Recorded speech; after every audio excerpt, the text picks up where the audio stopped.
नमस्कार, आप देख रहे हैं द न्यूज और आपके साथ मैं सृष्टि मिश्रा।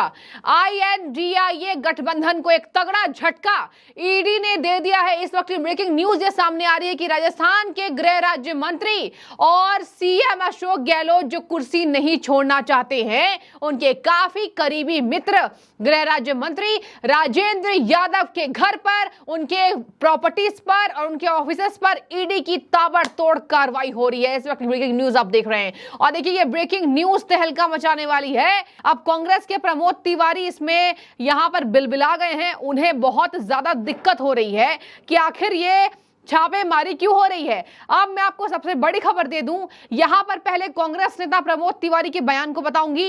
राजस्थान में ईडी सीबीआई एक्टिव है क्योंकि उस राज्य में घोटाले हुए हैं। ये बात कतई दरकिनार करने वाली नहीं है कि ईडी सीबीआई वही जाती है जहां भ्रष्टाचार की बू आती है। अब देखिए मैं आपको बता दूं, ये INDIA गठबंधन के नेता ये तमाम दावे कर रहे हैं, जनता को बेवकूफ बनाने की कोशिश कर रही है कि हमारे यहां ईडी सीबीआई क्यों। प्रधानमंत्री ईडी सीबीआई वहीं भेज रहे हैं जहां उन्हें ना जीतने का डर सता रहा है। दर्शकों, कल ही मध्य प्रदेश में यहां पर प्रधानमंत्री की रैली हुई, ताबड़तोड़ संख्या में वहां पर यहां देखा गया कि जनता इकट्ठी हुई। अब राजस्थान में अशोक गहलोत की मुश्किलें बढ़ गई है। वो जो टिक टिक की सुई की घड़ी जो होती है, यहां पर उसी तरीके से अशोक गहलोत की मुश्किलें बढ़ रही हैं। आपको बता दें, ये जो गृह राज्य मंत्री हैं राजेंद्र यादव, ये पहले फूड पैकेजिंग के डायरेक्टर थे और अब ये गृह राज्य मंत्री हैं, उच्च शिक्षा मंत्री भी हैं। इनको ऐसा नहीं है कि एक ही विभाग मिला है। अब इन्होंने मिड डे मील में घोटाला किया है। बच्चों को खराब क्वालिटी का भोजन दिया गया है। वो जो मिड डे मील जो सरकारी बच्चे स्कूल में प्राप्त करते हैं, दाल चावल सब्जी मिलती है, उसी से गरीब बच्चे अपना पेट भरते हैं। इस मिड डे मील की योजना, प्रधानमंत्री की योजना पर सेंध लगाने की तैयारी राजस्थान सरकार के मंत्री खुलेआम कर रहे हैं। तो देखिए, ईडी तो नहीं बख्शेगी। अब आप कुछ भी गाली दे दीजिए, ईडी एनफोर्समेंट डायरेक्टरेट यानी कि प्रवर्तन निदेशालय आपको नहीं बख्शेगी। आप चाहे गाली दीजिए चाहे भजन कीजिए। अब मैं आपको बता दूं, जनता चौंक चुकी है। प्रमोद तिवारी कह रहे हैं ईडी सीबीआई प्रधानमंत्री की सेना है। ये वहीं जाते हैं जहां प्रधानमंत्री को डर सताता है। पीएम अभी राजस्थान आए तो देखा कि यहां तो भैया हम हार रहे हैं, तो अब हम हार रहे हैं तो कैसे पीएम कोई और शिकंजा कसे, तो ईडी सीबीआई लगा देते हैं। हमारे गृह राज्य मंत्री के ऊपर एक भी घोटाला नहीं है। देखिए, शर्म की बात है कि भारत देश में नेताओं का समूह ऐसा है कि एक नेता ने घोटाला किया तो चोर चोर मौसेरे भाई वाली कहावत यहां पर सटीक बैठ रही है कि यहां पर एक नेता ने घोटाला किया तो दूसरे नेता को सपोर्ट नहीं करना चाहिए। लेकिन यहां पर देखिए, प्रमोद तिवारी कह रहे हैं कांग्रेस नेता कि यहां पर कोई भी उनके ऊपर घोटाला नहीं है। प्रधानमंत्री की आदत है सीबीआई ईडी वहीं छोड़ देते हैं। और देखिए, शर्म की बात है, उन्होंने ये भी कह दिया, ये देखिए प्रधानमंत्री क्या करते हैं, यहाँ पर डायरेक्टर्स की टेन्योर बढ़ा देते हैं। यानी ईडी डायरेक्टर संजय मिश्रा की बात कर रहे हैं और फिर ये कह रहे हैं प्रमोद तिवारी कि जब सुप्रीम कोर्ट ने फटकार लगा दी कि आप इनके कार्यकाल को नहीं बढ़ा सकते हैं, तो उन्होंने इन्हें चीफ इन्वेस्टिगेशन ऑफिसर घोषित करा दिया। तो शायद संजय मिश्रा इस काबिल होंगे कि उनको भ्रष्टाचार का पता चलते ही वो एक बड़ी कार्रवाई करते आते होंगे, इतिहास में गवाह होंगे।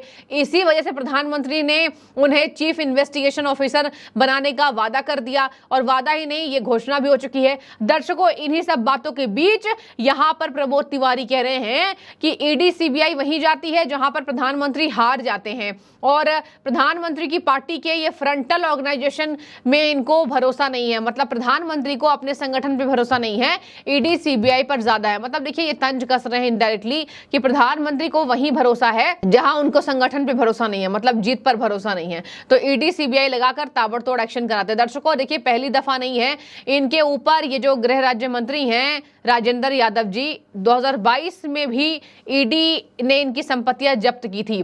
इनके 53 स्थानों पर ईडी की कार्रवाई हुई थी। ये रिपीट की जा रही है क्योंकि इनका बहुत बड़ा घोटाला हुआ है। इसके साथ में आपको बता दूं, इनकी संपत्तियों पर ईडी ने तराजू और ज्वेलर्स को भी लेकर आया था, नाप तोल कराने के लिए कितनी ज्वेलरी इनके यहाँ है। बता दें आपको, दिल्ली की स्पेशल टीम इन्फोर्समेंट डायरेक्टर की आज राजस्थान पहुंच चुकी है। अब चलिए जगहों पर जाते हैं, कौन कौन सी जगहों पर ईडी की ताबड़तोड़ कार्रवाई देखने को मिल रही है। दर्शकों, कोटपुतली, बहरोड़, ये सब दिल्ली की आई टीमें हैं जो लगातार छापेमारी कर रही हैं। तो देखिए, अशोक गहलोत जी के बेहद करीबी, अशोक गहलोत को युवा नेता सचिन पायलट पसंद नहीं आते हैं। अपने यही सब दोस्तों को बचाने की वजह से अशोक गहलोत यहां पर घिरते हुए एक बार फिर से दिखाई दे रहे हैं। दर्शकों, आगे आपको ये भी जानकारी दे दूं, उनके पैतृक स्थानों पर भी छापेमारी हो रही है। कैश और जेवरात मिले हैं। जेवरात को तुलवाने के लिए तराजू और ज्वेलर्स को बुलाया गया था और इस सिलसिले में सामने आई जानकारी इनकम टैक्स विभाग ने अब तक नहीं दी है। माना जा रहा है कि आयकर विभाग की कार्रवाई फंडिंग और मिड डे मील में आपूर्ति की शिकायतों से जुड़ी गड़बड़ियों पर थी। आयकर विभाग ने 20 से अधिक कर्मचारी और कार्रवाई में शामिल रहे हैं। मतलब देखिए, ये जो कार्रवाई हुई है, ताबड़तोड़ जो घोटाले किए गए हैं, मिड डे मील में आपूर्ति नहीं की गई बच्चों की, इस पर 20 से अधिक अधिकारी जुड़े हुए हैं और ये छोटा मोटा रकम नहीं है, बहुत बड़ा रकम है। आगे मैं आपको बता दूं, सुरक्षा वहां पर ईडी ने मुहैया कराई। सुरक्षा के मद्देनजर वहां पर पुलिस जवानों की वहां पर तैनाती थी। और देखिए, आज तक जैसे बड़े चैनल्स वहां पर गए और वहां पर रिपोर्टिंग में यही पता चला कि ताबड़तोड़ कार्रवाई इनके आवास पर चल रही है। यानी कि देखिए, कोई झूठी खबर नहीं है। इंडी गठबंधन ये बताने की कोशिश कर रहा है कि ये झूठी खबर है, उनके ऊपर कोई भी घोटाले के आरोप नहीं लगे हैं। दर्शकों, मैं आपको ये भी बता दूं कि अब छापे की कार्रवाई पूरी होने के बाद ही पूरी रिपोर्ट हम सबको मिल चुकी होगी और वहां कंपनी के लोगों की आवाजाही पर भी रोक लगा दिया गया है। अब मैं आपको बता दूं कि यादव ने पिछले साल पत्रकारों से यह कहा था, हम बेदाग हैं, उन्हें जांच कर लेने दीजिए। अगर आयकर की कार्रवाई में कोई राजनीतिक द्वेष है तो वो भी सामने आ जाएगा। राजनीतिक फंडिंग से नाम जोड़ना गलत है। हमारा काम पैकेजिंग का है, हमारा मिड डे मील से कोई कनेक्शन नहीं है। हम पैकेट्स बनाते हैं और पैकेजिंग करते हैं, हम इस बात के लिए जिम्मेदार नहीं है इसमें कौन क्या भरता है। मतलब देखिए, ये पैकेजिंग के जब हेड थे, मिड डे मील का जो पैकेज होता है, जो पैकेजिंग होती है उसके जब ये हेड थे तब ये कह रहे हैं कि हमारा काम केवल पैकेज करना होता है, पैकेजिंग करना। अब उसमें क्या भर रहा है कौन, मुझे नहीं पता और हम बेदाग हैं। ये 2022 की मैं आपको बात बता रही हूं। यानी कि ईडी को बू आई कि इन्होंने बहुत बड़ा घोटाला किया है। इसके मद्देनजर 2023 में भी ईडी ने इनका पीछा नहीं छोड़ा। और देखिए, आपको बता दें, 7 सितंबर को 2022 को यादव, उनका परिवार, बेटा मधुर यादव के जयपुर, कोटपुतली, गुड़गांव, उत्तराखंड में 53 संपत्तियों पर छापेमारी की गई थी।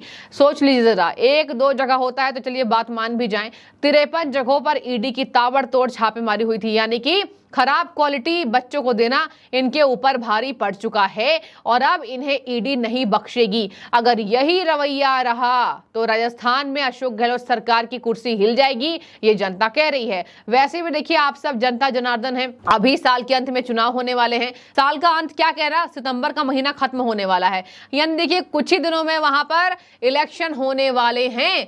राजस्थान, मध्य प्रदेश, कई ऐसे राज्य हैं जहां पर इलेक्शन होने वाले हैं।